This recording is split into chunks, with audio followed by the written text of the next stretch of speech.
Veronika, tu esi datu aizsardzības speciāliste. Izstāsti lūdzu, kas jāzina par tiesībām uz kompensāciju? Pirmais un pats svarīgākais ir tas, ka jebkurai personai ir tiesības uz kompensāciju par tai nodarīto kaitējumu, gan materiālo, gan nemateriālo. To paredz vispārīgā datu aizsardzības regulā. Svarīgi ir tas, ka tiesības uz kompensāciju nerodas automātiski, bet tikai tad, kad izpildās 3 nosacījumi. Pirmais ir noticis datu regulas pārkāpums. Otrais – personai tika nodarīts kaitējums.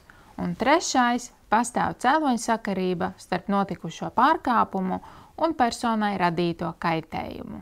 Vēl viena lieta, kas jāzina, ka kompensācijai ir jābūt tādai, kas pilnībā atlīdzina nodarīto kaitējumu.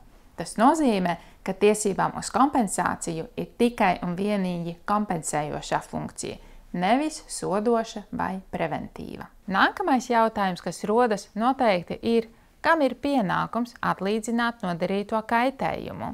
Šis pienākums gulstas uz datu pārziņa vai apstrādātāja, ja netiks pierādīts pretējais.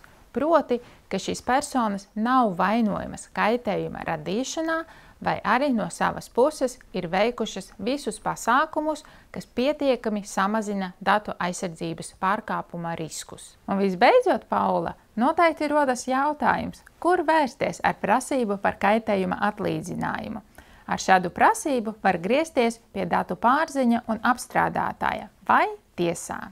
Paldies, Veronika! Cienījamie lasītāji!